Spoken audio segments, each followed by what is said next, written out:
Bismillahirrahmanirrahim. Assalamualaikum warahmatullahi ta'ala wabarakatuh.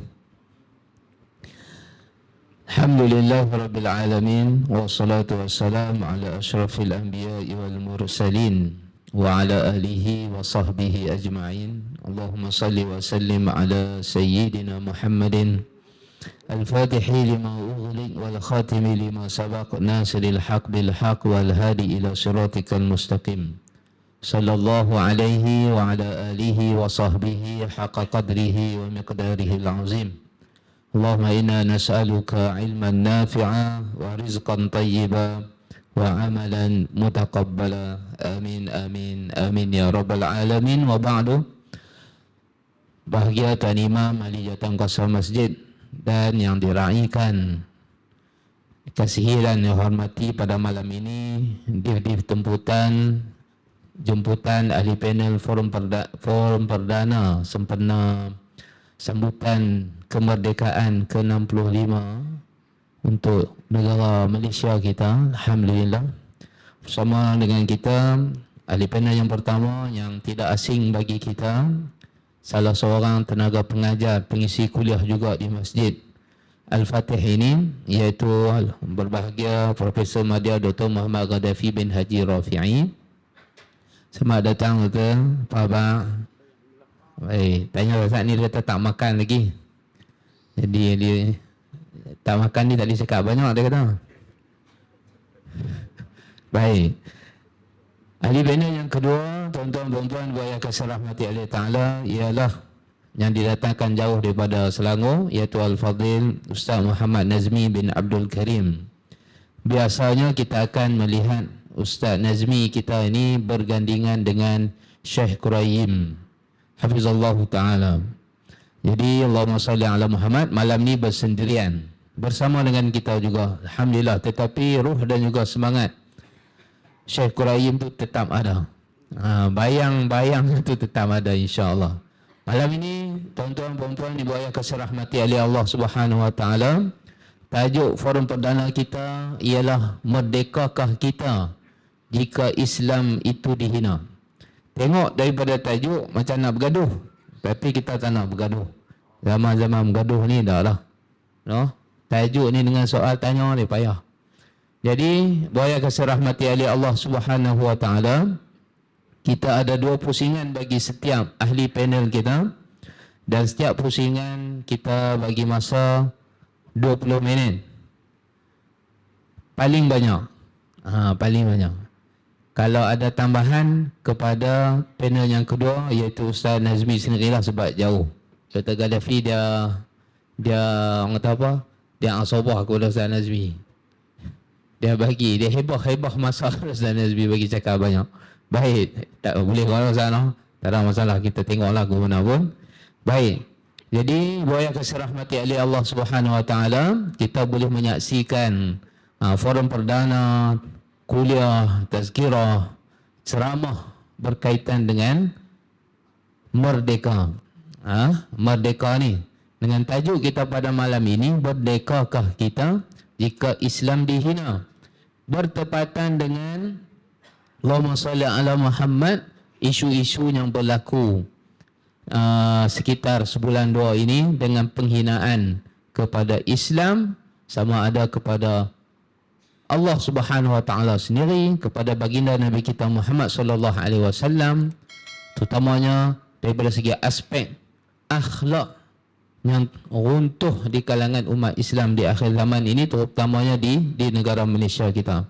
Jadi insya-Allah saya dahulukan soalan yang pertama, soalan wajib biasanya kepada Dr. Gaddafi lah, iaitu berkaitan dengan erti kemerdekaan. Jadi insya-Allah kita minta sedikit kupasan daripada Al-Fadhil Dr. Gaddafi untuk membicarakan apakah erti kemerdekaan yang sebenarnya. Dipersilakan Doktor. Bismillahirrahmanirrahim. Assalamualaikum warahmatullahi wabarakatuh. Alhamdulillahi rabbil alamin. Wassalatu wassalam ala rasulillahil amin wa ala alihi wa sahbihi ajma'in. Rabbi shrah li sadri wa yassir li amri wahlul 'uqdatam min lisani yafqahu qawli. اللهم افتح علينا فتوح العارفين وفهم النبيين وإلهام ملائكة المقربين ولا حول ولا قوة إلا بالله العلي العظيم. Yang dihormati lagi dikasihi moderator kita pada malam ini Al-Fadhil Ustaz Azam, yang dimuliakan juga panel gandingan saya Ustaz Muhammad Nazmi bin Abdul Karim.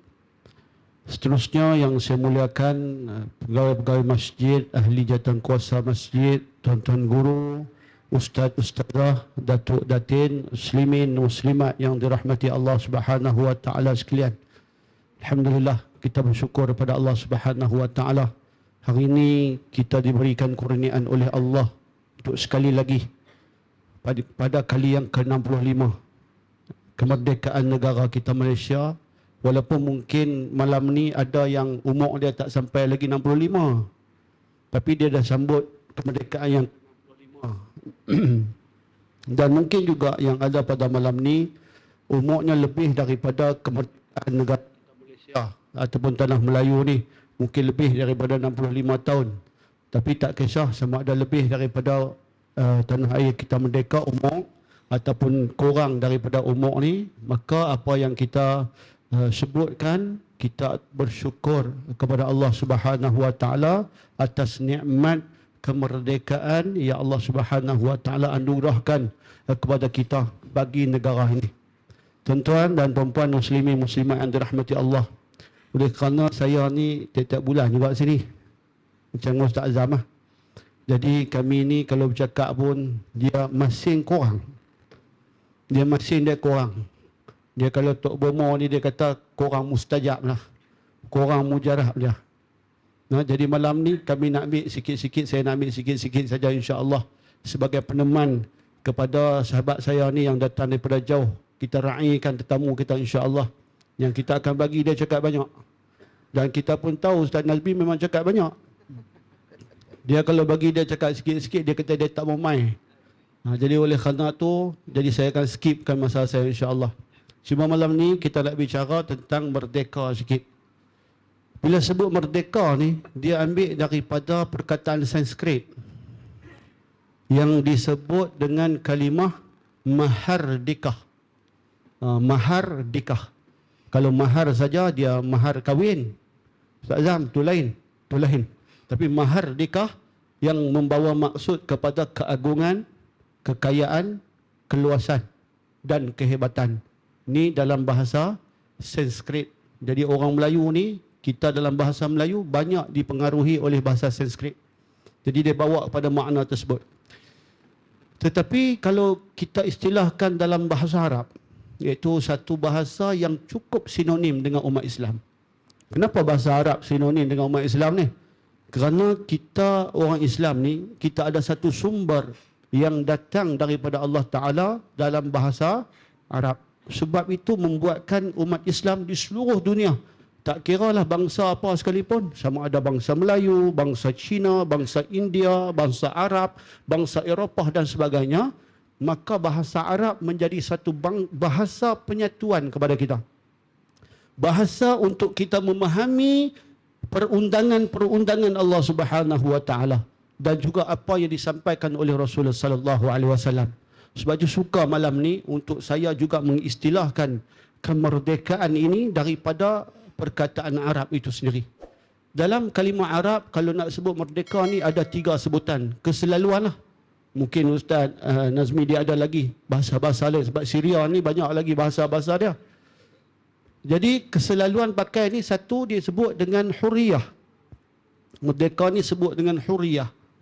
Yang kedua disebut dengan al-istiqlal. Dan yang ketiga disebut dengan Sa'id. 3 perkataan ini menjadi keselaluan sebutan dalam bahasa Arab untuk memberikan satu lambangan kepada kemerdekaan. Daripada 3 perkataan ini, maka kita cuba untuk memberikan pendefinisiannya. Apa sebenarnya merdeka ni?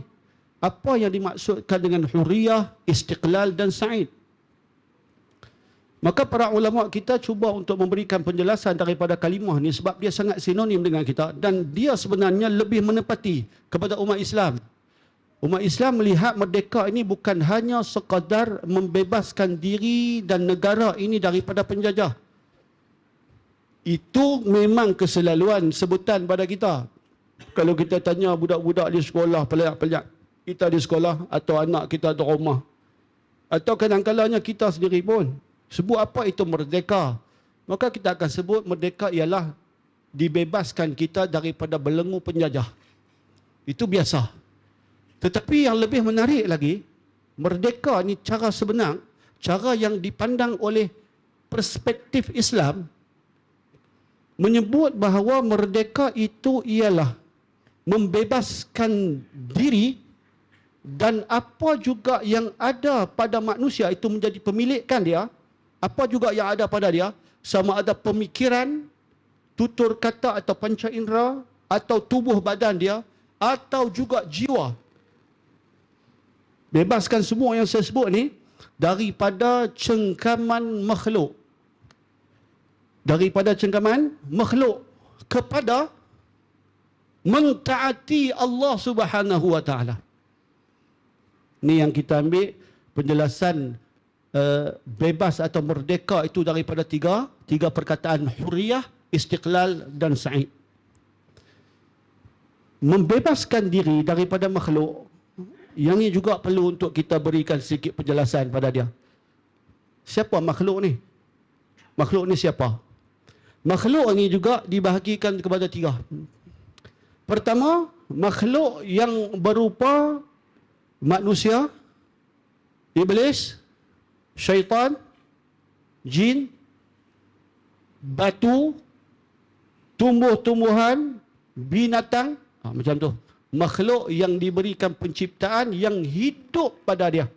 Sama ada hidup itu dia bergerak ataupun hidup hayah alal jamid. Dia bergerak ataupun dia beku. Tapi dia hidup.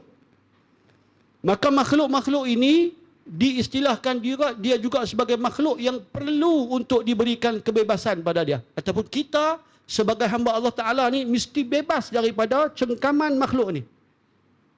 Bebas. Satu.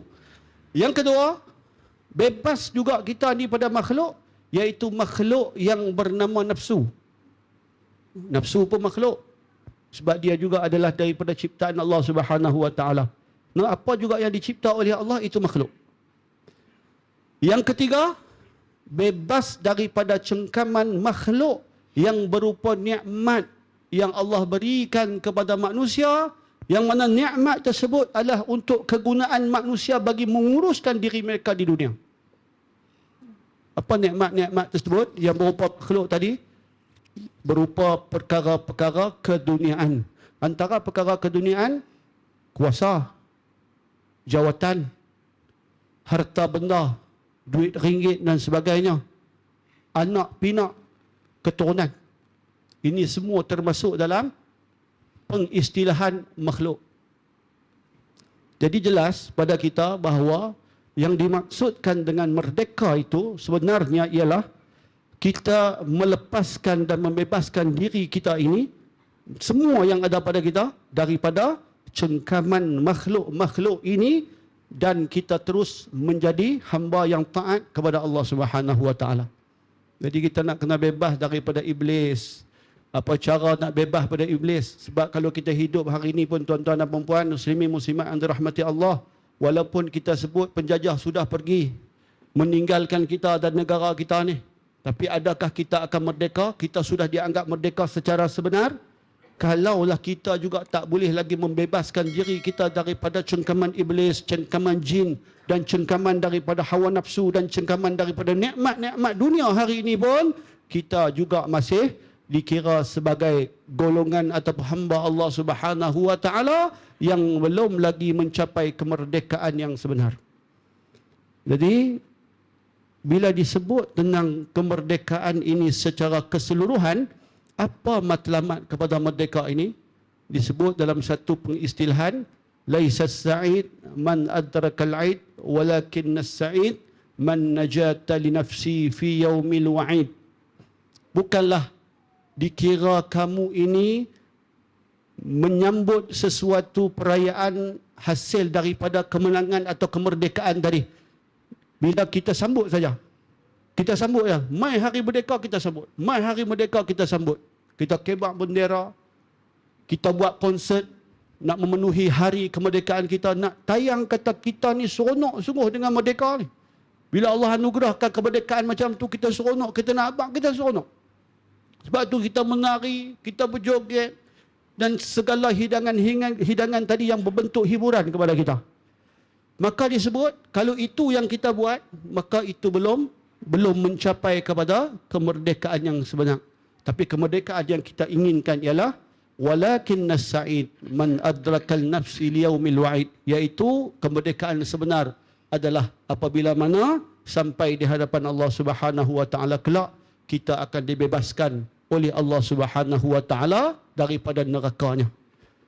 Itulah sebenarnya matlamat kemerdekaan yang sebenar-benarnya dilihat daripada tiga kalimah bahasa Arab tadi untuk lebih memberikan keyakinan dan kekuatan kepada kita dalam kita menyambut atau menerima nikmat anugerah kemerdekaan daripada Allah Subhanahu wa taala. Tuan moderator, saya rasa cukup setakat tu. No, Ustaz Nazmi pun dah kelin jam. Maknanya cukup masa saya. No, jadi saya serah balik kepada moderator. Silakan. Terima kasih banyak kepada Dr. Qaddafi. Alhamdulillah. Jadi banyak kasih rahmati oleh Allah Subhanahu wa taala.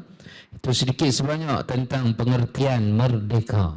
Yang dilaungkan setiap kali 31 Ogos. Termasuklah pada hari ini yang berlangsung di Al-Ustar pagi tadi pukul 9 pagi. Dan saya pun bersama dengan sahabat-sahabat tadi ada bersama-sama dalam perarakan sambutan merdeka peringkat negeri Kedah. Jadi itulah pertama kalinya sejak hidup di dalam negeri Kedah saya menghadiri perarakan merdeka secara rasminya. Tak pernah pergi dah, tak pernah pergi tak? Berapa tunggu tengku main? Tak pernah. No. Dia pada pukul 6.45,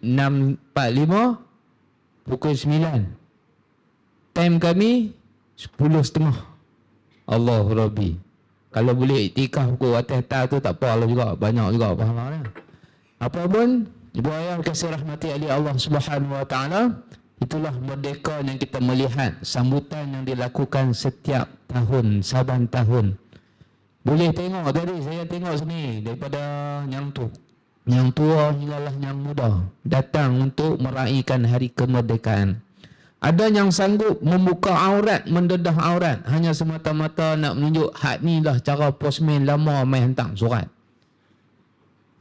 Buka aurat dia. Ada yang sanggup tua dah hak kayuh tu pun. Ada yang sanggup buka aurat dia, lelaki. Nak cara tunjuk geret tua zaman orang Noreh Getah. Geret tua, tung getah belakang, seluar pendek, kayuh keliling Al-Ustar. La haula wala quwata illa billah. Adakah itu merdeka? Jadi kalau kita tengok pada definisi yang disebut oleh Al-Fadhil Doktor kita tadi, maka kita jauh daripada landasan merdeka yang sebenar. Kerana landas kemerdekaan yang sebenar, buaya kasih rahmati Allah Ta'ala ialah apabila kita berhadapan dengan Allah Subhanahu Wa Ta'ala pada hari akhirat ini nanti, dan kita akan selamat daripada soalan-soalan dan terutamanya selamat daripada azab neraka Allah Subhanahu Wa Ta'ala. Itu barulah merdeka.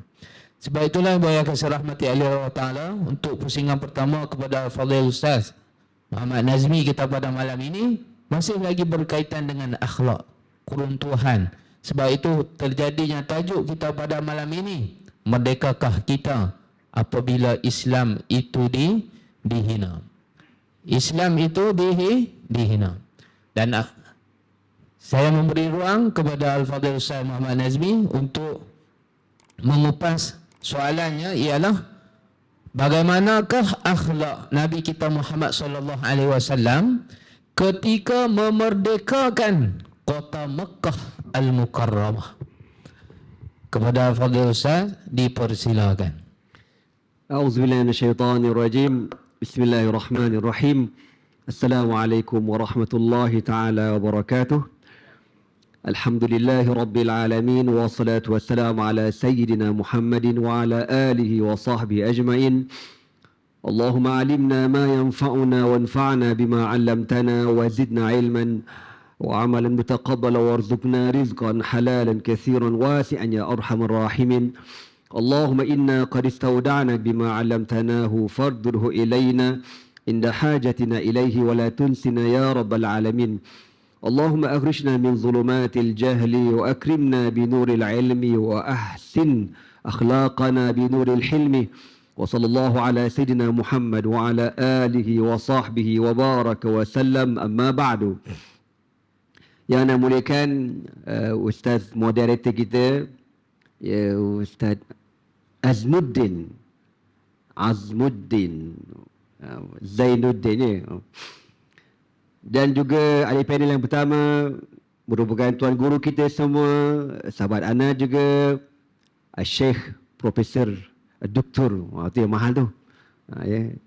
Tahun depan Datuk. Aku bagi awal-awal lah. Senang. Apa nama? Ana bukan apa.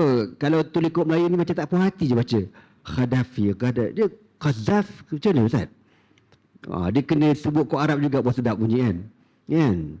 Jadi kod Libya ke? Gaddafi. Gitu. Gaddafi ni dia jadi nayu Ustaz. Dia tak best. Dia nak Qazafi. Qazaf. Mana gitu. Okey, nak tahu makna apa? Tanyalah profesor kita ya. Jadi tuan-tuan semua, kita telah mendengar penjelasan pada malam ini dan kita dah dapat makna kepada perkataan merdeka yang daripada asal perkataan Sanskrit tadi, dan saya pun tak sempat nak tangkap tadi. Apa maknanya? Merdeka tadi Ustaz? Mahardika. Makna mahardeka ya. Mahar itulah okey, mahardeka. Mestinya bersimat yang dirahmati sekalian.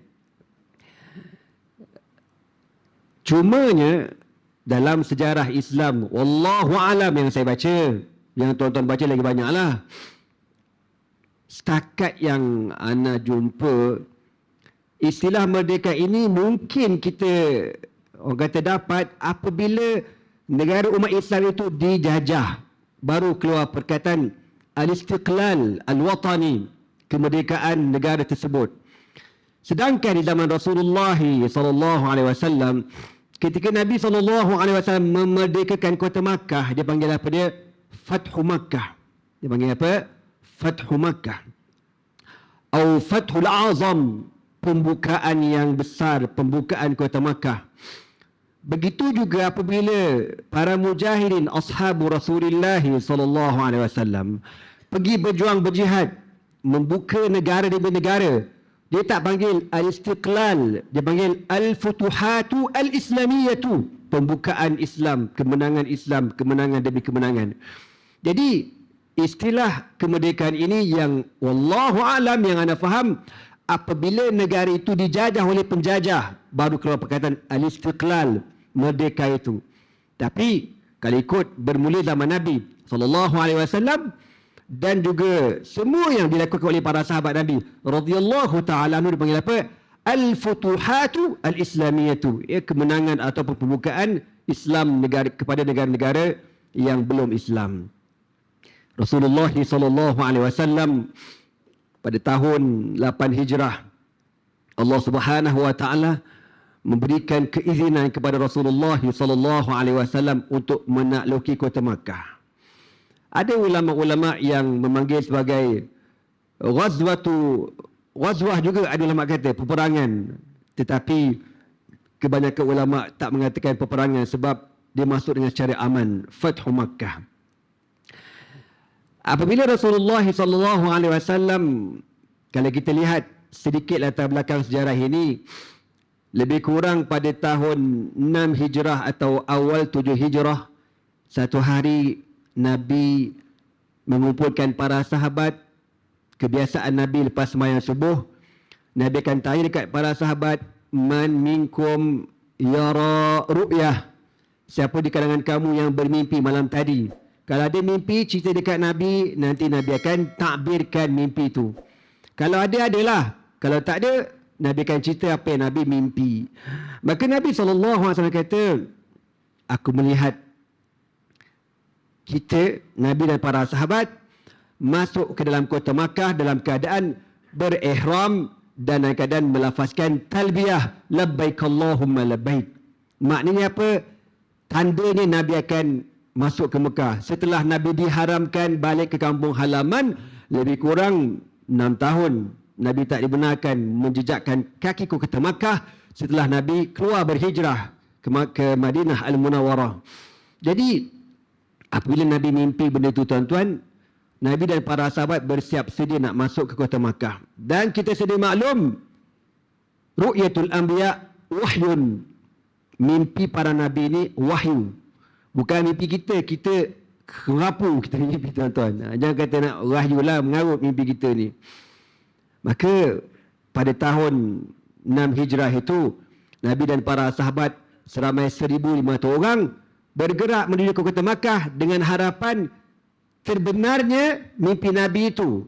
Masuk kota Makkah, berihram, buat umrah dan sebagainya.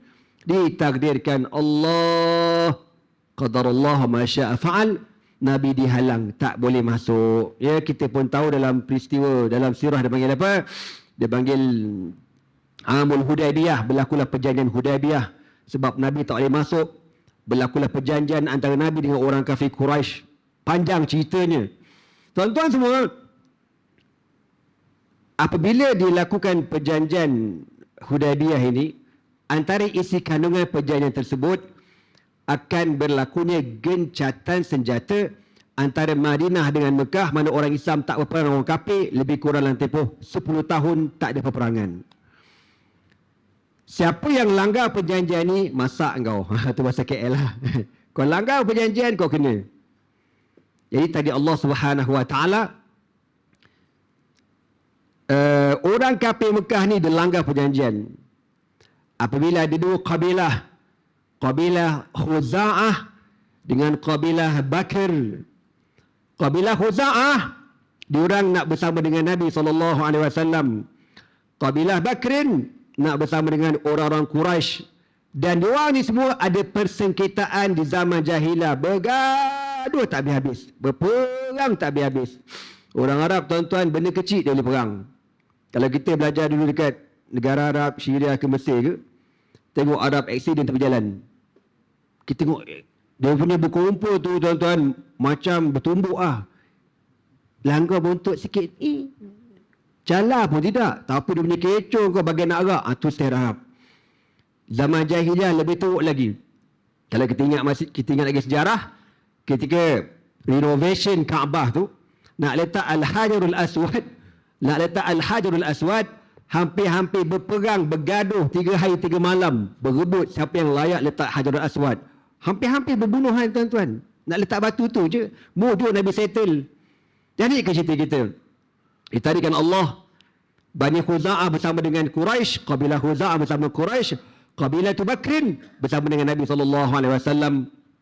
Dalam tempoh perjanjian tak sampai setahun, tiba-tiba Bani Bakrin yang bersama dengan Quraisy melanggar perjanjian, mereka menyerang kabilah Khuza'ah. Maka Rasulullah SAW bila tengok perkara ini, Nabi kata, ini merupakan kemenangan kita. Allah Ta'ala akan izinkan kita menaklukki kota Mekah pada tahun depan, tahun 8 Hijrah.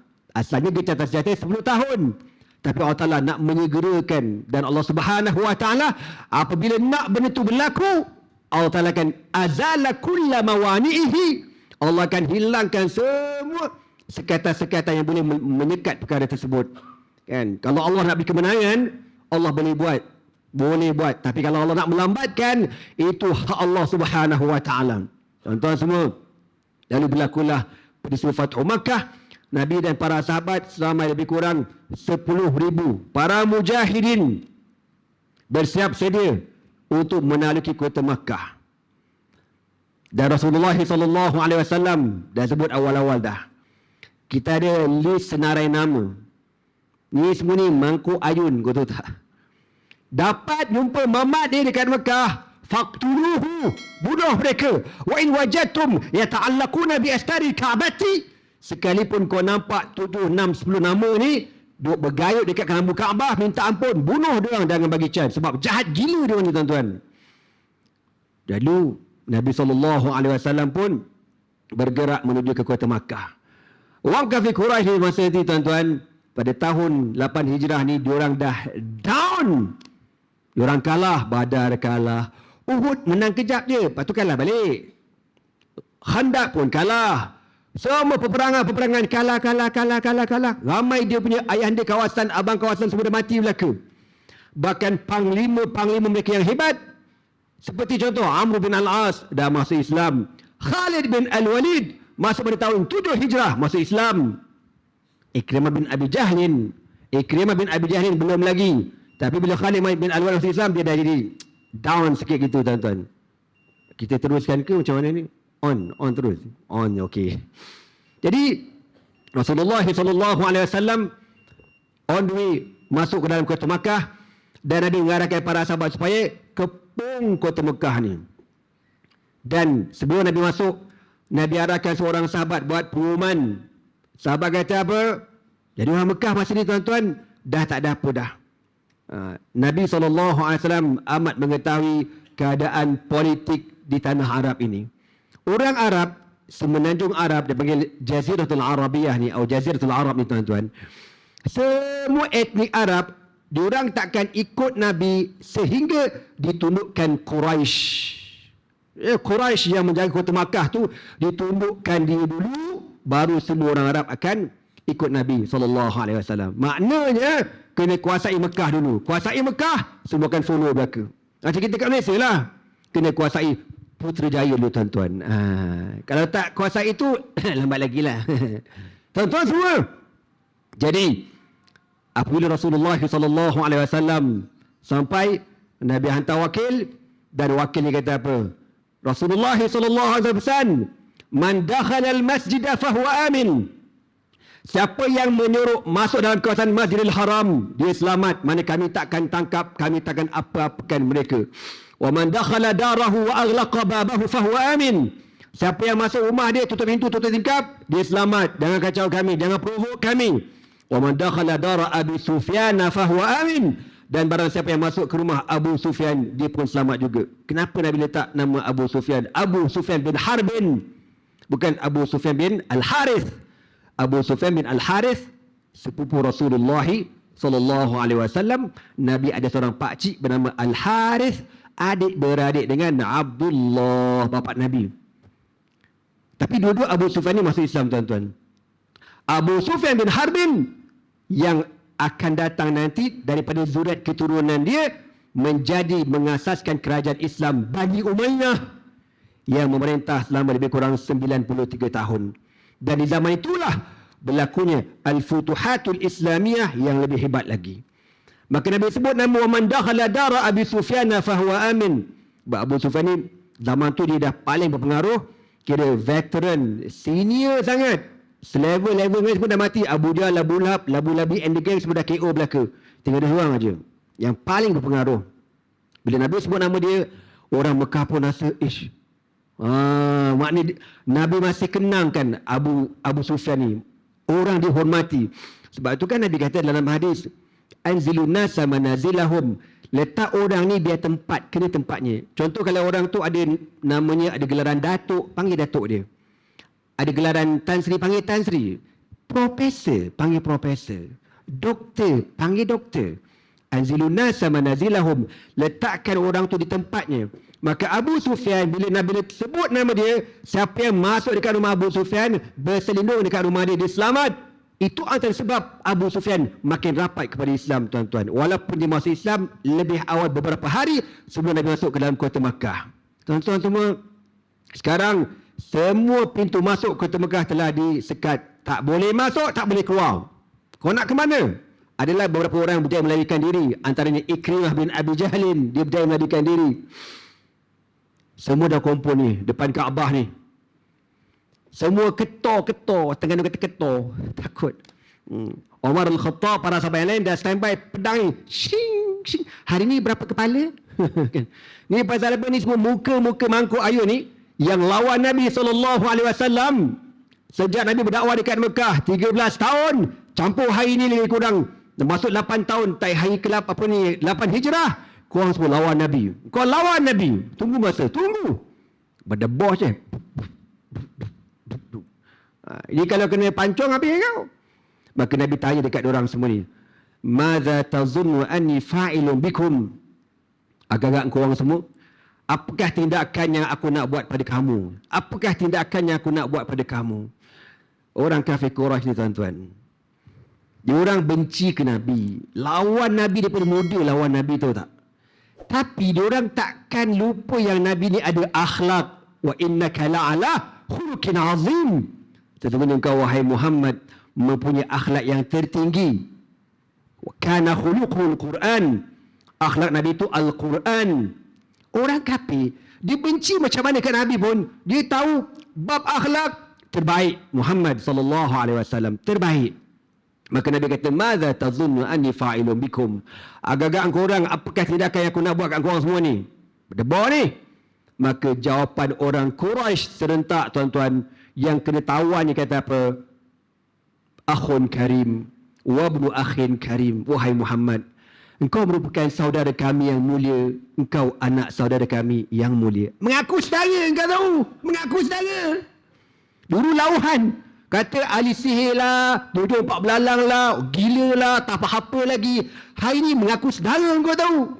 Itu realitinya. Tengok tak saya nanti Islam menang. Tengok tak saya. Ramai aku saudara, engkau tahu tak? Ramai mengaku saudara. Maka Nabi SAW hukum zahir diorang ni. Bila diorang kata, Akhun karim, wa ibnu akhin karim. Wahai Muhammad, kau saudara kami yang mulia, dan kau anak saudara kami yang mulia. Nabi kata apa? Izhabu fa antum tulaqa. Beredarlah, bersurailah, kamu semua dibebaskan. Allahu Akbar. Allahu Akbar. Tanpa Nabi ambil tindakan langsung. Kalau aku penampar dulu, kapang ni kau ajar ni, dulu kau ajar kapang. Omar ni kau sepak kapang bagian. Nabi tak ada. Nabi subhanallah. Hatta Ikrimah bin Abi Jahlin yang telah disenarai hitamkan namanya, yang memang wajibul gunnah, mesti dibunuh dia tuan-tuan. Dia kan jahat. Ikrimah tu bapa dia Abu Jahal. Kau jangan main-main. Khalid bin Al-Walid masa nak hijrah ke Madinah, ajak Ikrimah. Dia Ikrimah, mana? Kita pindahlah. Pergi pindah mana? Madinah. Buat datang apa? Lah, berimanlah dengan Muhammad. Kau gila apa? Dia kata, bapa aku kena bunuh dalam perang Badar, tahu tak? Apa dia bilang kau? Itu bahasa smackdown tuan-tuan. Jadi dia lari. Tapi masa Nabi maafkan semua-semua tu, datang isteri dia. Jumpa Nabi SAW. Ya Rasulullah, berikan keamanan kepada aku. Nabi kata, engkau siapa? Disebut nama dia. Dan kepada suamiku. Suamiku siapa? Ikrimah bin Abi Jahlin. Naam ya Rasulullah. Naam huwa amin. Ya, dia diberikan keamanan. Senang aja Nabi. Nabi tak kata, tengok ni kita istikharah macam mana. Allahu Akbar. Tuan-tuan semua, maka akhlak Rasulullah SAW memaafkan ketika Nabi al-afu indal maqdirati. Nabi ni memberi kemaafan ketika Nabi berkuasa. Maaflah. Dan sebab itulah tuan-tuan, orang ramai masuk Islam. Allah berfirman, "Idza jaa nasrullahi wal fath wa ra'aitan nasa yadkhuluna fi dinillahi afwaja fasabbih bihamdi rabbika wastaghfirhu innahu kana tawwaba." Apabila datang kemenangan daripada Allah Subhanahu wa taala, wal fath, dan pembukaan kota Makkah, wa ra'aitan nasa, dan kau melihat wahai Muhammad manusia, yadkhuluna fi dinillahi afwajan, masuk dalam agama Allah dalam keadaan beramai-ramai, berbondong-bondong. Fasabbih bihamdi rabbika wastaghfirhu, maka bertasbihlah, beristighfarlah pada Allah. Innahu kana tawwaba, sesungguhnya Allah Ta'ala Tuhan yang maha pengampun lagi maha penerima taubat. Tuan-tuan semua, begitulah sepatutnya kita menyambut Al-Istiqlal, hari kemerdekaan, dengan kita memperbanyakkan memuji, beristighfar kepada Allah Subhanahu wa taala. Bukan salah nak berperakan, bukan salah nak menyanyi lagu kemerdekaan, tak salah. Tapi sampai tu buka aurat pejadah tadi tu yang ustaz cerita kan, nak tunjuk zaman jahiliah pakai seluar pendek. Kau ni gila apa? Jahiliah yang sudah tu sudah, yang kau pergi U-turn balik buat apa benda? Kan? Dah elok dah kita ngerti Islam, kau kembali kepada jahiliah. Bangang tak habis, kau tahu tak? Tadi saya dapat, tak tahulah Ustaz, katanya kat Kedah, tu pertandingan bodybuilder.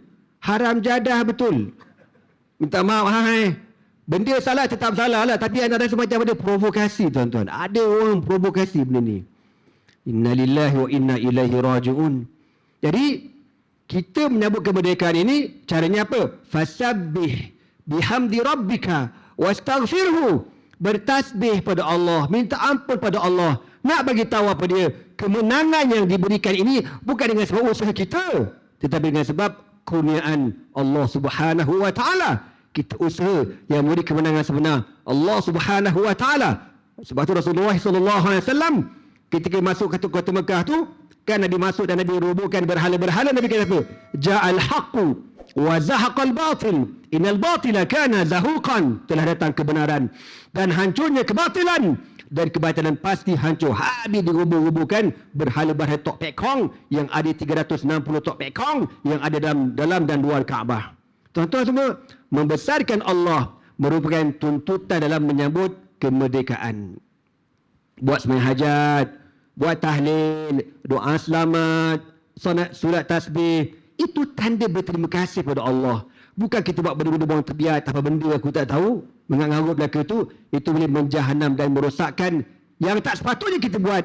Kerana bila kita buat maksiat, maknanya apa? Engkau kufur, kau tak bersyukur pada Allah Subhanahu wa taala. Dan Rasulullah sallallahu alaihi wasallam bila turun surah ni, tuan-tuan, surah An-Nasr ini, Nabi makin banyak beristighfar, makin banyak beristighfar. Orang lain tak faham, Abu Bakar As-Siddiq faham. Menangis dia bila turun surah ni, dia menangis. Sahabat kata, kenapa dia menangis? Kenapa Abu Bakar menangis? Abu Bakar kata apa? Kalau macam ginilah turun surah ini, tandanya tak lama lagi Nabi akan wafat sallallahu alaihi wasallam. Begitulah tuan-tuan sebagai sedikit perkongsian. Sehingga bertemu lagi, wallahu alam. Assalamualaikum warahmatullahi wabarakatuh. Waalaikumsalam warahmatullahi taala wabarakatuh. Jadi terima kasih banyak kepada Fadil Ustaz. Tuan-tuan dan puan yang kasih rahmati oleh Allah Subhanahu wa taala, itu sedikit kupasan bagaimana kita melihat perbezaan di antara kemerdekaan dan juga pembukaan. Islam mengguna kalimah pembukaan kota, pembukaan negara yang telah berjaya dikembalikan hak yang sebenar ciptaan manusia, iaitu beribadah kepada Allah, mengesahkan Allah Subhanahu wa taala yang satu. Manakala penjajah-penjajah yang menjajah negara-negara umat Islam, bila diberi kemerdekaan maka diberi kalimah kemerdekaan. Kalimah tu pun tak tahulah kita boleh ubah ke tak untuk sambutan 66 nanti. Negara kita, negara mana yang tak masuk menjajah? Hinggalah yang terakhir, Siamlah yang paling dekat dengan kita. No? Portugalnya, Belandanya, dan macam-macam. British. Dan kita tak pernah lupa, ibu ayah kasih rahmati oleh Allah Ta'ala, nikmat kemerdekaan yang kita kecapi saat ini bukannya dapat dengan suka, dengan senang, dengan berpesta oleh pejuang-pejuang agama kita terdahulu yang menggerakkan gerakan daripada peringkat bawahan, orang ramai, orang kampung-kampung, ialah tok-tok guru, para alim ulama, supaya bangun menentang penjajah, terutamanya British. Allahumma salli ala Muhammad, termasuklah yang paling popular sekali sebulan 2, iaitu Mat Kilau rahimahullahu ta'ala. Sebut Asyahid pun tak salah kot sana. Jadi boleh kasih rahmati oleh Allah Ta'ala, kemenangan ataupun kemerdekaan yang kita rasai di bumi Malaysia kita ini bukannya hanya dengan terjadi dengan orang kata apa, ungkapan keramat,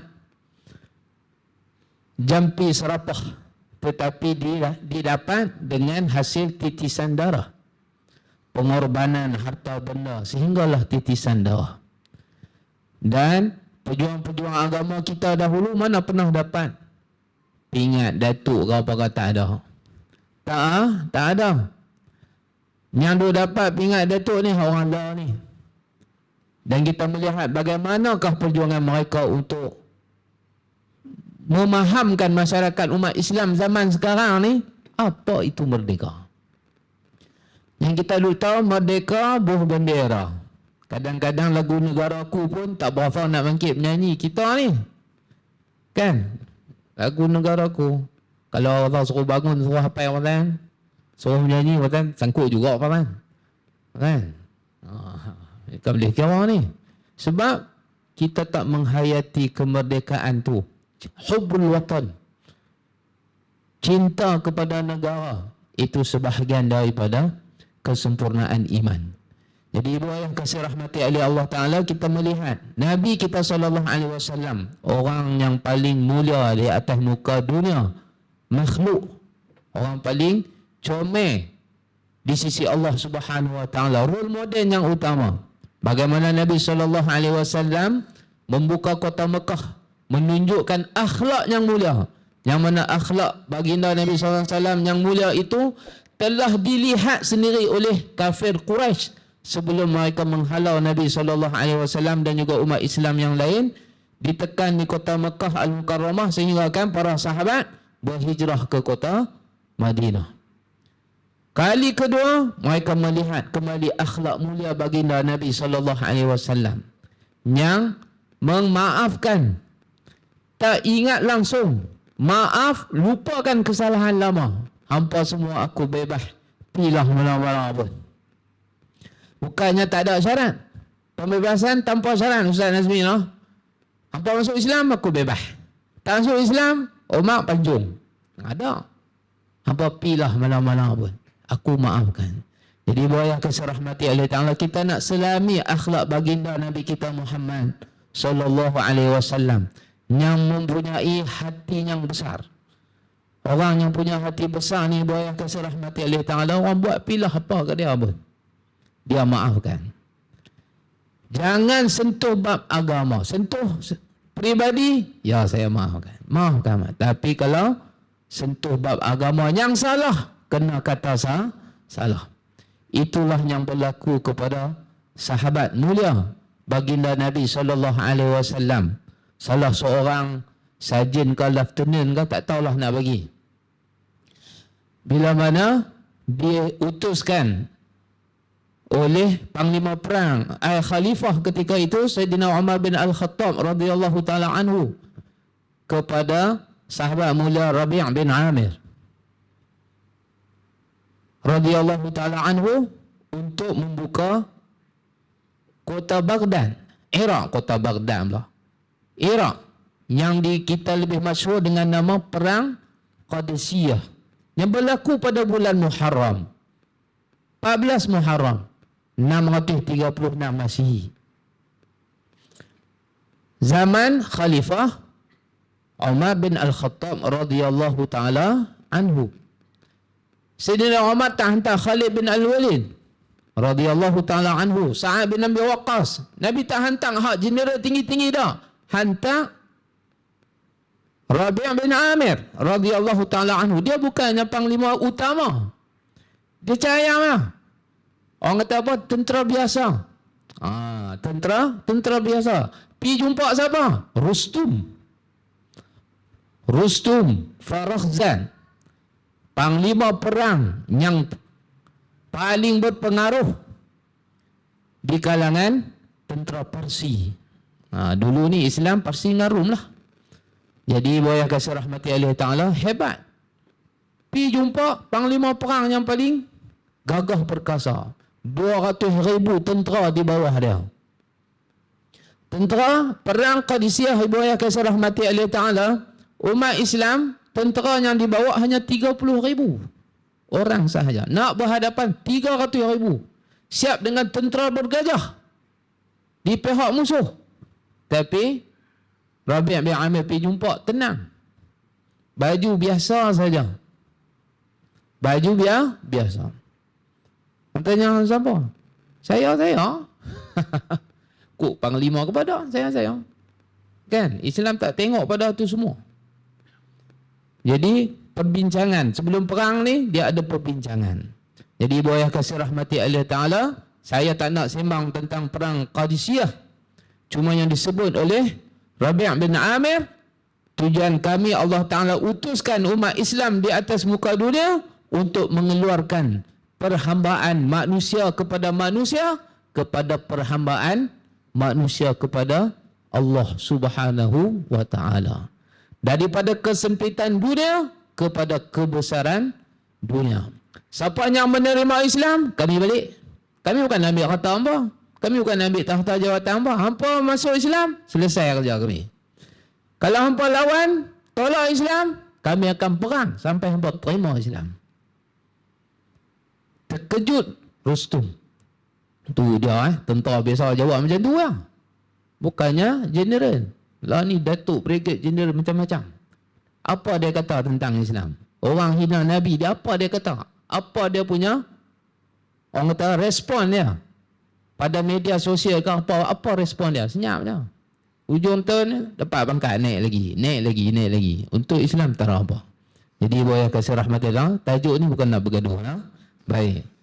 Ibu ayah kasih rahmatillah Ta'ala, saya dia berkata saya pula jadi ahli panel pula. Untuk melanjutkan soalan yang kedua, pusingan kedua kepada Fadil Dr. Gaddafi, insya-Allah mungkinlah kita melihat suasana sekarang, kita pun merdeka hari ini 65 tahun, tetapi kita masih lagi melihat segelintir, bukan segelintir, banyak lagi umat-umat Islam kita ini, Doktor, Allahumma salli ala Muhammad, tanpa segan silu untuk menghina Islam kita. Islam dia. Saya Islam tapi saya tak semayang. Live, cakap live.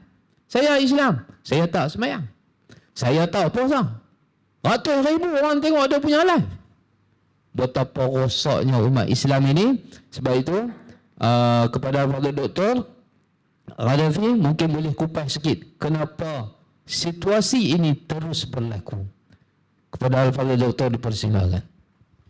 Bismillahirrahmanirrahim. Nah, terima kasih kepada moderator kita dan juga merangkap ahli panel ketiga dalam forum kita pada malam ini. Alhamdulillah. Kami dua ada panel. Rupanya tiga. Kusangka dua, rupanya tiga. Di manakah soalan tersebut? Tuan-tuan dan puan-puan muslimin muslimat yang dirahmati Allah Subhanahu wa taala sekalian.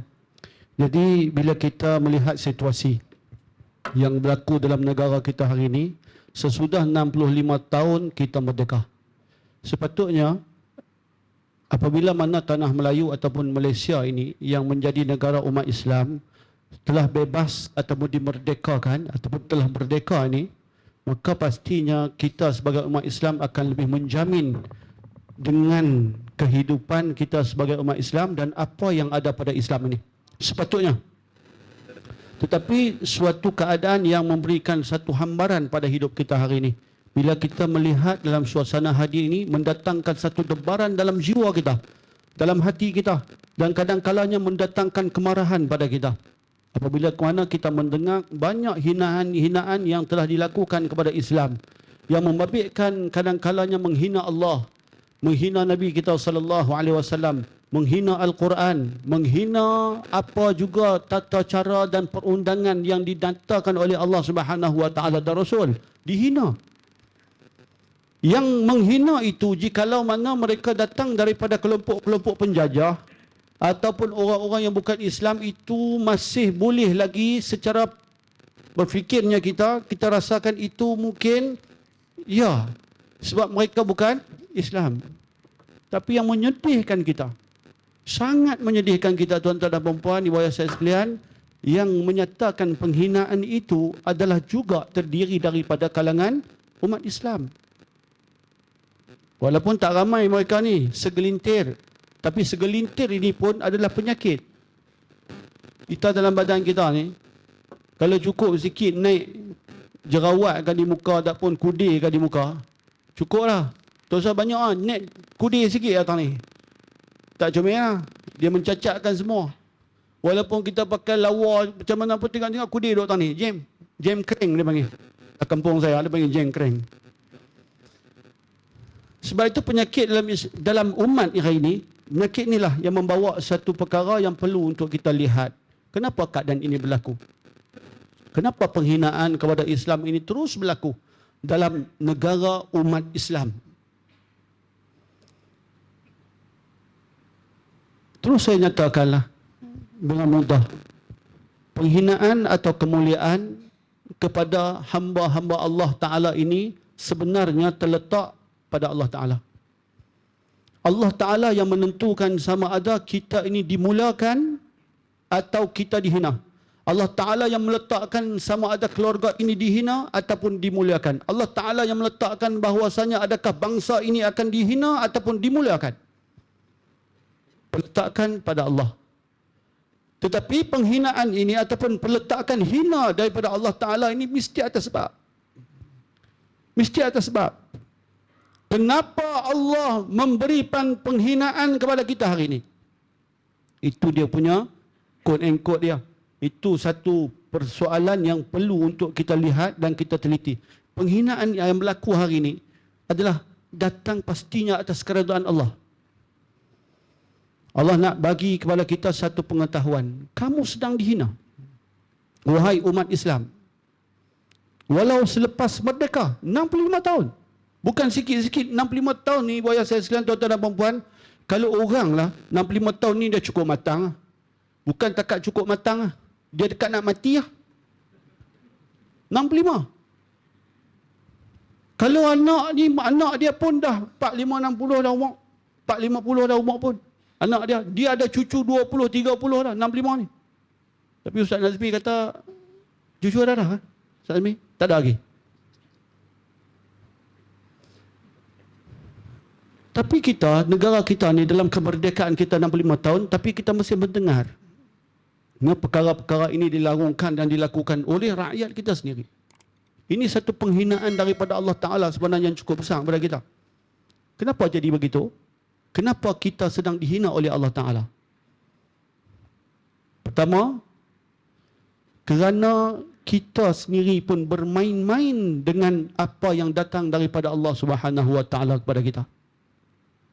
Ni rakyat ni, masyarakat Islam ni, ramai lagi yang masih bermain dengan apa juga perundangan daripada Allah. Main-main. Ya tidak, ya tidak. Adakah Islam ini boleh untuk kita letakkan dia sebagai satu tempat yang boleh dipilih? Bila Islam datang kepada kita dan ada satu perkara lain, kita boleh pilih ke Islam dengan satu perkara lain? Pasti tak boleh. Sebab kita orang Islam, kita dah angkat janji. Tapi apa yang berlaku kepada umat Islam? Pilihan itu berlaku. Pilihan itu berlaku. Ini yang disebut oleh Allah Subhanahu Wa Taala, ya ayyuhallazina amanu la tattakhidhul ladzina ittakhadhu dinakum huzwa. Sadaqallahul azim. Wahai orang yang beriman, jangan sekali-kali kamu mengambil, memilih. Cenderung kamu kepada mereka yang bermain-main, yang olok-olok dengan nama Allah Subhanahu Wa Taala ini. Jadi hari ini kita melihat kenapa Allah memberi penghinaan. Yang pertama adalah kerana kita olok-olok. Kadang-kadang kita dengan agama Allah Ta'ala ni kita hanya mengambil sesuatu yang kita rasa sesuai dengan apa yang ada dengan nafsu kita. Kita rasa sesuai yang ni okey, kita boleh terima dia. Yang ni kita buat. Tapi dalam banyak hal yang lain kita tak terima, kita tolak dia.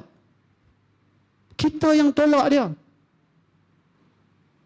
Membuatkan orang lain merasakan kalau kita sendiri pun tak boleh nak menjaga dia, nak mendaulatkan dia, meninggikan dia, lalu adakah orang lain akan mendaulatkan dia? Pastinya yang lain akan memberi penghinaan padanya. Itu pertama. Yang kedua, kerana kita umat Islam ramainya yang telah memilih jalan yang lain daripada Islam. Ini juga yang pernah disebut oleh Sayyidina Umar Al-Khattab radhiyallahu anhu, ketika mana Khalifah Islam yang kedua ni sampai ke Baitul Muqaddas, maka pada waktu itu disambut dia oleh Panglima Tentera Islam Abu Ubaidah Al-Jarrah. Sambut dia. Abu Ubaidah ni muda. Dia semuda Ustaz Nazmi insya-Allah. Saya tua dah. Bila Abu Ubaidah mai jumpa dengan Sayyidina Umar ni, dia tengok khalifah mai, khalifah. Tapi cumanya Sayyidina Umar ni dia tak mailah dengan ada batalion dia ataupun dia tak sampai ke Baitul Muqaddas ni dengan iringan-iringan daripada apa? Polis-polis keselamatan ni bawa siren miau miau miau miau, tak ada. Tak ada. Dia main naik keldai. Naik pakai selimutnya. Tu dalam sirah nyebut macam tu. Jadi bila dia sampai saja ke Baitul Muqaddas ni, disambut oleh panglima Islam yang ada di sana tu, dia tengok-tengok kaki Sayyidina Umar ni luka-luka. Masa jalan kaki, jalan jauh, luka, calak dan sebagainya, berdebu, kotor. Lalu Abu Ubaidah main nak pimpin dia. Dia nak pimpin Sayyidina Umar ni. Dia kata, wahai khalifah, boleh tak aku nak pimpin ni? Nak pimpin, nak bawa lah. Maksud dia ni nak sambut ni. Seorang khalifah main daripada jauh dalam keadaan kaki yang luka-luka mungkin sakit. Waktu dia nak pimpin tu, Sayyidina Umar tengok dia. Dia kata, Abu Ubaidah, nasib baik, dia kata, perkataan kamu ni keluar daripada mulut kamu. Keluar daripada mulut kamu. Kalau mulut orang lain, dia kata, aku dah buat hukuman. Sayyidina Umar tak bagi maksud dia.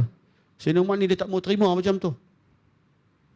Dia sebut pasal apa macam tu, dia kata apa? Kerana kita hari ni, dia kata ni, kita semua ni bangsa-bangsa Arab yang ada ni, dan juga semua bangsa-bangsa yang ada ni hari ni, kita dimuliakan oleh Allah.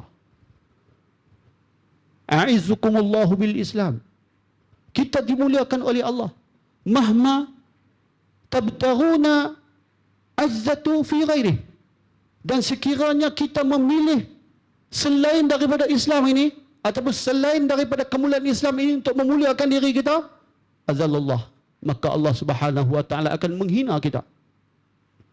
Ini kata-kata Sayyidina Umar Al-Khattab pada ketika itu. Ini yang menunjukkan bahawasanya tuan-tuan dan puan-puan muslimin muslimat yang dirahmati Allah, kadang-kadang kita menunding jari kepada orang yang menghina. No, kita tunding kan dia, betul lah. Dia menghina, kita tunding. Awak yang bersalah. Awak yang bersalah. Awak yang telah menghina Islam ini. Tapi kita terlupa tunding kepada kita. Kita terlupa tunding jari pada kita sendiri. Adakah kita juga tidak mengolok-olokkan Islam? Adakah kita juga tidak pernah membuat pilihan selain daripada Islam dengan cara hidup kita hari ini? Kalau dua perkara ni ada pada kita, confirm Allah Subhanahu wa taala akan memberi penghinaan yang berat lagi pada kita. Tuan-tuan dan puan-puan muslimin muslimat yang dirahmati Allah. Sebab itu jatuh bangunnya umat Islam. Umat Islam, tidak pada Islam itu. Islam, agama Allah Ta'ala turunkan dia, Allah yang memelihara dia. Tak perlu dibimbangi pada dia. Yang kita bimbang kita. Yang kita bimbang kita sebagai umat Islam ini. Adakah kita selaras dengan apa yang Allah Subhanahu wa taala inginkan daripada kita? Adakah kita selaras dengan landasan yang Allah Ta'ala letakkan daripada kita dengan Islam ini? Yang membuatkan Allah telah mengangkat kemuliaan manusia-manusia ini satu ketika di zaman Rasul sallallahu alaihi wasallam, macam yang diceritakan oleh Ustaz Nazmi dan juga daripada kalangan sahabat yang diceritakan juga oleh Ustaz Azam tadi. Allah Ta'ala memberikan kemuliaan pada ketika itu walaupun dalam keadaan jumlah mereka yang sedikit. Penduduk Madinah di satu ketika, ibu ayah saya sekalian muslimin muslimat yang dirahmati Allah, sikit, kecil yang Madinah ni. Nak banding dengan Rom, Allah. Rom besar, empire dia besar. Empire dia nu daripada Rom nu sampai ke Syam. Itu empire Rom. Besar tak besar dia. Begitu juga Persia. Empire dia juga sampai ke Laut Hitam. Besar Persia ni. Madinah kecil. Dalam kitab menyebut Madinah ni dia kata lebih kurang dalam purata pi mai daripada Masjid Nabawi itu pi ke timur ke barat lebih kurang 15 km lebih lah. Per dia tu. Maknanya kecil. Minal air ila lababah, kata Nabi. Madinah ni tak ada air, bukit air. Bukit air ni kalau kita pi ke Bir Ali. Bir Ali kita akan nampak bukit air, Jabal Air. Kemudian kita akan tengok satu lagi lababah. Nah, lababah ni di mana? Di apa nama? Belakang Uhud.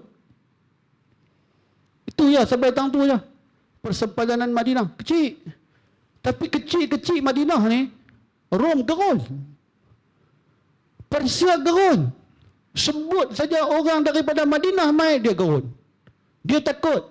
Sebab tu Rustum boleh bercakap dengan tentera yang paling rendah. Macam Ustaz Azam cerita tadi, jangan nak jumpa jeneral tertinggi panglima tentera nombor 1 ni bukan senang. Tentera dia sendiri pun tak boleh jumpa, tuan-tuan dan puan sekalian. Tentera dia sendiri pun tak boleh jumpa. Kalau cakap prebet hak bawah ni, dia jumpa pun nasib ya. Kawan tu lalu dengan kereta. Oh, jeneral ni. Syok tak kira dah. Boleh cakap gambar jeneral tu tak kira. Dia selfie lah. Habis kamera pula dah. Dia punya syok. Hantar kat kawan ni tu Zakira. Yang ni dia bersembang dengan siapa? Tentera lain. Bukan tentera dia. Tentera musuh. Selalunya jeneral nombor 1 ni dia nak bersembang dengan siapa? Yang nak main sembang dengan aku mesti sama taraf dengan aku. Tapi tak. Dia sembang dengan hak bawah. Sebab apa? Ibu ayah saya sekalian tuan-tuan dan puan. Sebab apa? Sebab dia sendiri pun telah memberi kemuliaan kepada tentera-tentera Islam. Tentera Islam ni walaupun dia ni prebet, jangan main-main dengan dia. Tengok dia main beritahu apa? Wahai Rustum, ni macam Ustaz Azam cerita tadi. Kami ni orang Islam ni, kami adalah satu puak daripada Islam yang datang untuk membebaskan manusia daripada perhambaan kepada manusia, daripada kezaliman kepada keadilan, daripada kesempitan dunia kepada keluasan dunia hingga akhirat. Dia boleh kata macam tu. Apa sebab? Sebab pertama, dia tidak mengolok-olokkan hidup dia dengan Islam. Yang kedua, dia tidak pernah memilih selain daripada Islam sebagai cara hidup. Itu yang membuatkan Allah Subhanahu Wa Taala memberikan ketinggian kepada mereka. Allah angkat kejiwaan mereka. Allah angkat tanah air mereka. Allah angkat masyarakat ini. Allah muliakan dia. Bila Allah muliakan, tidak ada siapa pun yang akan mampu menjatuhkan dan menghina pada dia. Muslimin, muslimat yang dirahmati Allah Subhanahu Wa Taala sekalian. Sebab itu, apabila berlakunya penghinaan ini, kita tidak semestinya hanya menunding jari dia, tapi kita kalihlah kepada kita. Tunjuk pada kita ibu jari hak besar sekali. Kalau kita tunjuk ke orang, jari telunjuk lah. Hak kita ni ibu jari. Tunjuk kat kita ibu jari tu. Kesilapan besar juga mai pada kita. Disebabkan kita juga, maka lahirlah penghina-penghina Islam. Disebabkan kita. Sebab itu untuk membangunkan kembali Islam ini, maka setiap daripada jiwa umat Islam itu harus memurnikan perkara tersebut. Daripada keluhuran jiwa dia, perkataannya, pemikiran dia, mesti menepati apa yang datang daripada Allah Subhanahu Wa Taala, Rasul, dan tanpa syak wa sangka, tanpa ada waham lagi dengan agama Allah Subhanahu Wa Taala yang benar ini, yang hanya agama inilah yang akan memberikan pimpinan yang terbaik kepada seluruh umat manusia, sama ada dia Islam ataupun bukan Islam. Setakat itu saja. Mohon maaf banyak-banyak. Saya suka berhenti terkejut. Tapi di jalan tak. Saya tak berani berhenti di jalan. Dalam majlis insya-Allah saya boleh berhenti macam tu. Saya serahkan kembali kepada moderator kita. Allahu a'lam. Terima kasih banyak kepada Al-Fadhil Dr. Gaddafi. Jadi yang kasih rahmati oleh Allah Subhanahu Wa Taala, antara poin utama kita boleh ambil, kita kena tengok balik apa yang berlaku sebenarnya atas sebab kecuaian kita juga. Apa yang berlaku sebab tu Allah Taala sebut dalam Al-Quran, apa yang berlaku kerosakan di muka bumi ini atas sebab apa yang kita buat, atas sebab dosa dan juga maksiat kita kepada Allah Subhanahu Wa Taala.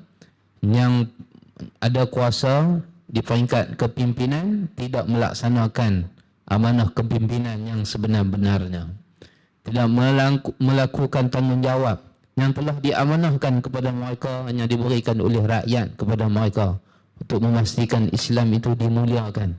Bukan hanya sekadar pakaian di luaran, tetapi sehinggalah di dalaman.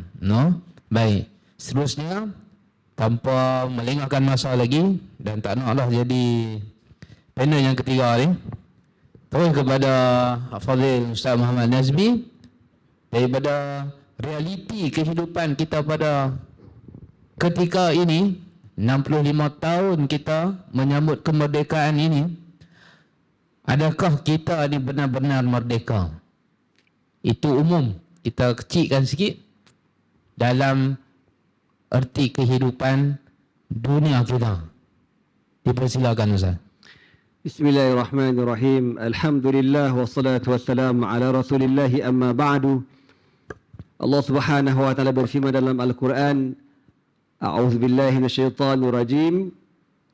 Alhaakumut takatsur hatta zurtumul maqabir. Kalla sawfa ta'lamun thumma kalla sawfa ta'lamun. Kalla law ta'lamuna ilmal yaqin la tarawunnal jahim. ثم لترونها عين اليقين ثم لتسألن يومئذ عن النعيم. صدق الله العظيم. Allah berfirman, Alhaakumut takatsur. Kamu dilalaikan, kamu dilekakan dengan kebanyakan. At-takatsur banyak.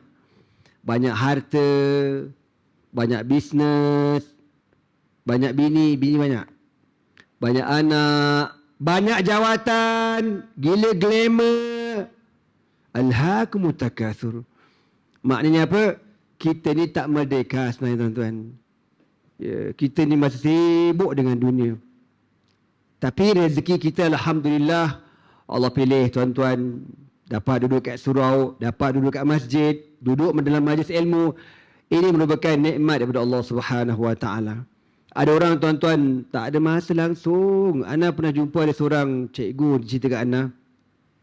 Dia kata dia sampai tahap sibuk tu, tengok Quran tak lalu dia kata. Nak baca satu muka surat tak mampu dia kata ustaz. Sampai macam tu dia kata inna lillahi wa inna ilaihi raji'un. Alhaakumut takatsur. Kamu dilekakan dengan kebanyakan kesibukan. Harta, jawatan, macam-macam sibuk. Tak sedarlah kita ni. Hatta zurtumul maqabir. Sampailah kau masuk lubang kubur, baru kau nak sedar diri. Setengah ulama tafsir menceritakan sebab nuzul surah ini. Apabila orang di zaman Nabi SAW, dia pergi ziarah kubur ni, sempat lagi action. Ni kubur atuk aku. Atuk aku ni dulu panglima besar kau tahu. Datuk Bentara Himo Akor. Gitu. Dia ceritalah atuk dia. Kau yang atuk kau seorang. Ini kubur moyang aku. Moyang aku ni satu classmate dengan hang tua kau tahu. Maknanya manusia ni dia punya kejuar dunia. Dia punya belagak. Sampai kawasan perkuburan pun action lagi kau tahu. Tengok kubur. Kan ada kubur dia main kepuk benda tak. Di kubur tu punya bangunan dia tu kan. Oh ni kubur loaded. Padahal sama je, tak ada apa. Tapi nak tunjuk ada kelas. Oh ni kubur ni ada batu marmar tak apa-apa. Batu marmar ke apa, kalau kau punya amalan tak cukup, terbakar kau dalam tu. Tuan-tuan semua, Alhaakumut takatsur hatta zurtumul maqabir. Kalla sawfa ta'lamun. Demi sesungguhnya kau akan tahu nanti. Summa kalla sawfa ta'lamun. Demi sesungguhnya kau akan tahu nanti. Orang berjawatan dalam negara kita, daripada setinggi-tinggi jawatan sampailah serendah-rendah jawatan. Yang ada jawatan tinggi-tinggi yang besar-besar ni, semua ni teruk besok kau tahu tak? Tak kira lah agung ke, sultan ke, perdana menteri ke, menteri ke, YB ke, kullukum ra'in wa kullukum mas'ulun an ra'iyatihi. Setiap kamu adalah pemimpin dan setiap kamu akan disoal oleh Allah tentang rakyat bawahan kamu. Kau kena besok. Kau kena besok. Sebab tu orang yang ada kuasa ni berat. Bila saya dengar alipana pertama, alipana kedua, alipana pertama tadi. Kan? Kita boleh tension tu tak? 65 tahun merdeka, kita punya negara masih goyang lagi segi akidah. Segi goyang lagi akidah ni. Goyang sangat. Orang boleh kutuk Islam, orang boleh maki Islam, orang boleh buat pertandingan tak senonoh, bodybuilder masih lagi pakai spender, kau tahu. Orang hajar, orang kedai orang hajar hang. Mangkak apa ni? Kan? Merdeka datang apa gini? Merdeka apa ni? Mana jahiliah tu masih kuat conquer kepala otak kita tuan-tuan. Sedangkan kita orang Islam majority. Sepatutnya yang dah duduk dekat pihak-pihak tertinggi yang bahagian global undang-undang, kenalah jaga benda-benda macam ni. Itu kan berkaitan dengan akhlak. Kau sanggup ke kau pergi kena kahwin pakai underwear? Pergi kena kahwin pakai spender, bodoh. Ni apa ni? Bodybuilder, kepala otak kau bodybuilder. Ada. Kan? Pergi lah berani. Terajang apa? Pergi masuk mall pakai spender. Berani kau? Buatlah. Masalah kena tangkap kan. Tapi kenapa pertandingan bodybuilder boleh pakai spender tanpa ada orang tahan dia? Kenapa?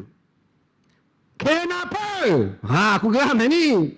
Mana undang-undangnya? Kata sensitif. Itu kan haram. Al-halalu bayin wal haramu bayin. Halal itu jelas, haram pun jelas juga. Tak boleh benda tu. Al-ma'lu min ad-dini bidarurah. Aurat, haram. Kena reti, tegur, cakap. Kita kan ada kuasa. La haula wala quwwata illa billah. Tuan-tuan semua, sampai bila? Kita tengok ni tension kau tahu tak? Kalau macam gini aku cakap, Allah, dah lah kena bala, dunia kena bala. Kalau belah-belah ASEAN ni tuan-tuan, banjir besar. Kat Pakistan, habis kau tahu. Kedah pun ditahan juga kepala air. Takkan nak jemput lagi kepala air, agak-agak engkau. Kita orang kat Selangor pun tempat aku dah banjir berkali dah.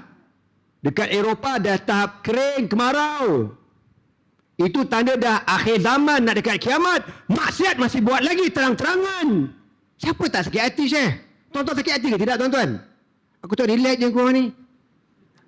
Sejak cucuk vaksin lain macam tengok Lain macam Tuan-tuan semua.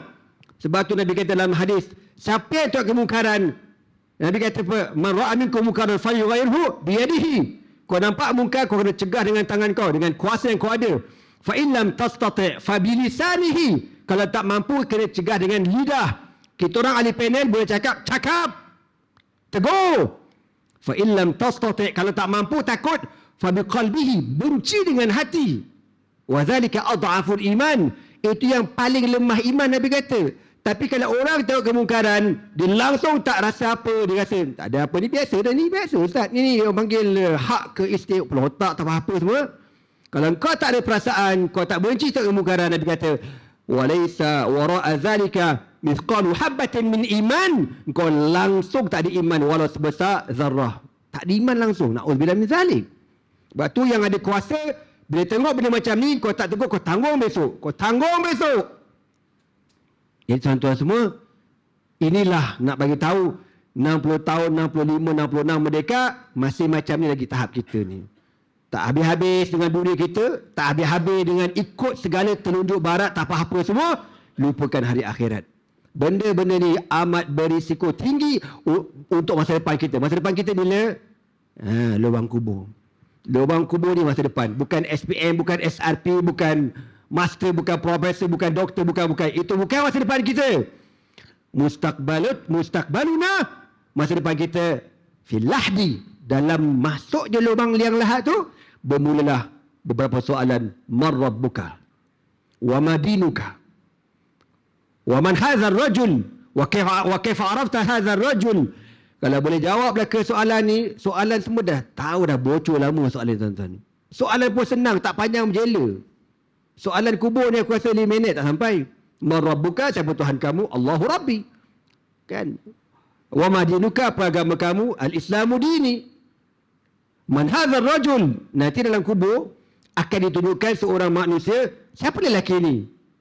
Confirm kita tak kenal sebab tak pernah jumpa, tak pernah tengok.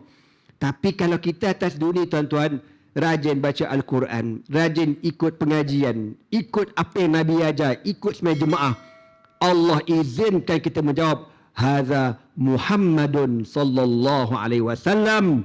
Nanti ada lagi soalan yang keempat, wa kaifa arafta hadzal rajul? Kau tahu mana dia Muhammad? Kau tahu mana dia Rasul? Araftuhu min kitabillahi wa sunnatihi. Aku kenal dia melalui Al-Quran dan sunnahnya. Nak jawab tu agak senang ke? Kalau kita masih hidup, tak pernah prepare buat persiapan nak berhadapan dengan alam tu. Kita leka. Bila kau masuk lubang kubur, baru kau tahu. Dan bila kita boleh jawab tu tuan-tuan, insya-Allah, harap-harap kita semua boleh jawab insya-Allah, amin. Lalu mereka kata, unzur, lihatlah. Dia akan buka pemandangan yang cantik di hadapan kita. Hadza maq'aduka fil jannah. Inilah tempat tinggal kau di syurga Allah Subhanahu wa taala. Kita tengok je tu. Kita kata, Rabbi, aqimis sa'ah. Ya Allah, cepatkan kiamat. Ya Allah. Kalau nampak je benda tu tuan-tuan, kita dah dimerdekakan daripada api neraka Allah Subhanahu wa taala. Insya-Allah. Amin. Tapi kalau soalan tak jawab, kau ingat soalan aku boleh pilih apa? Soalan pertama tak jawab, soalan kedua boleh pilih. Kepala otak engkau boleh. Kena hempuk dengan malaikat ada lah. Lepas tu kena ingat yang ada kuasa, yang mengubah undang-undang. Semua yang kau buat ni, kau akan disoal oleh Allah Subhanahu wa taala. Kau ada kuasa, kenapa kau tak ambil tindakan? Kenapa kau biarkan Islam dihina? Kenapa kau biarkan orang ni biadab dengan Islam? Kenapa? Kau jawab besok. Maka bersiap. Siapkan segala-galanya ini. Sama ada kau akan dapat kemerdekaan yang sebenarnya ataupun na'udzubillah min zalik. Bila ditanya soalan tak nak jawab, apa kata malaikat? Hadza maq'aduka finnar. Kau tengok tu tempat tinggal kau dalam neraka. Na'udzubillah min zalik. Itulah sebagai sedikit perkongsian kita pada malam ini. Soalnya lama tuan-tuan mengamuk orang nanti lapar. Jadi semoga Allah ampunkan dosa anda dan dosa kita semua, dan semoga kita semua dimerdekakan tengkuk kita daripada api neraka Allah Subhanahu wa taala, insya-Allah. Amin. Anda minta jutaan ribuan kemaafan di atas segala kekasaran kod-kod tersmackdown malam ni tuan-tuannya.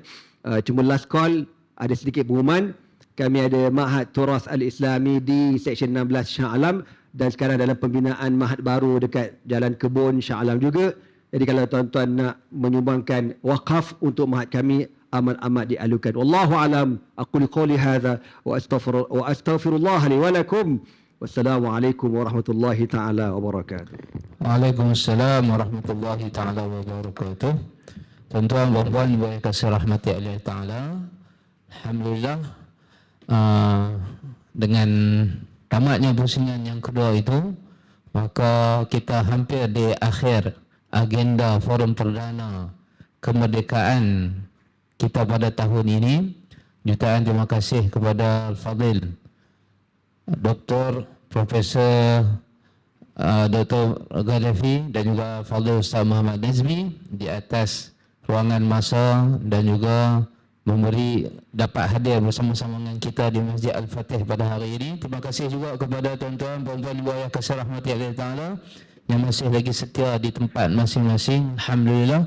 InsyaAllah nanti kita akan solat Isya berjamaah. Nabi SAW bersabda, siapa-siapa yang solat Isya berjamaah, dia seperti mengimarahkan qiyam separuh malam, dan esoknya subuh berjamaah seolah-olah dia beribadah sepanjang malam.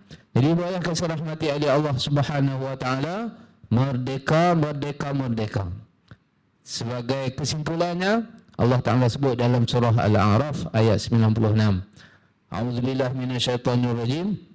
Walau amanu ahlul qura wattaqau lafatahna 'alaihim barakatin minas sama'i wal ardi walakin kadzabu fa'akhadnahum bima kanu yaksibun. Kalaulah umat Islam mana-mana tempat pun beriman dan juga bertakwa pada Allah, pasti niscaya Allah Ta'ala akan buka segala pintu rahmat, segala-gala pintu sama ada daripada langit maupun bumi. Keberkatan itu akan turun daripada langit, akan keluar daripada bumi. Tapi Allah Ta'ala sebut di hujung ayat, walakin kadzabu, akan tetapi ramai umat manusia ni mendustakan nikmat-nikmat tersebut. Ramai orang yang terus lagi menyekat, menghina Islam, masih lagi tak nak buat kerja, masih lagi berpeluk tubuh dan sebagainya. Dengan sebab itulah kita diazab oleh Allah Subhanahu wa taala. Sebab tu Fadil Datuk Ustaz Badli Shah kita pernah sebut dalam kuliah dia, merdeka ditulis dalam bahasa Jawi, mim, ra dan ya, kaf, alif. Bukanlah tulisan semata-mata, tetapi membawa makna yang cukup besar. Seperti mana disampaikan oleh ahli panel kita, Ibu kasih rahmati Allah Ta'ala, bukan nak dengar saja angguk-angguk tunggu sampai 9 setengah semayang lagi kita nak balik, dah. Kita perlu faham. Jadi kena semangat tu tak cukup, kena bekerja selepas ini. Paling tak ada kita ada habuan untuk menjawab di depan Allah Subhanahu wa taala, sebagaimana disebut Al-Fadhil Ustaz Nazmi tadi, bila digambarkan gambar susuk tubuh di dalam alam barzakh. Siapa dia lelaki ni? Siapa pun tak pernah jumpa, tapi boleh dikenali. Kalau dia bekerja untuk Islam di atas muka dunia. Kalau dia hidup dengan cara Islam. Merdeka, mim, mengikut. Rasul. Dan ya, yakin. Lagi kaf, kepada alif, Allah. Mengikut Rasul dan yakin kepada Allah Subhanahu wa ta'ala.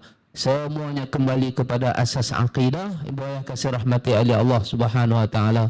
Itulah menjadi aras, tanda aras sama ada kita merdeka di sisi Allah Subhanahu wa ta'ala ataupun masih lagi dibelenggu, ditawan, dijajah oleh hawa nafsu kita. Setakat itulah dulu. Terima kasih lagi diucapkan kepada ahli panel kita pada malam ini. Fadil bahagia Profesor Dr. Mada Dr. Gaddafi dan juga Al-Fadhil Ustaz Muhammad Nazmi. Kepada pihak pengurusan, pihak masjid, tuan-tuan perempuan mereka saya rahmati ta'ala.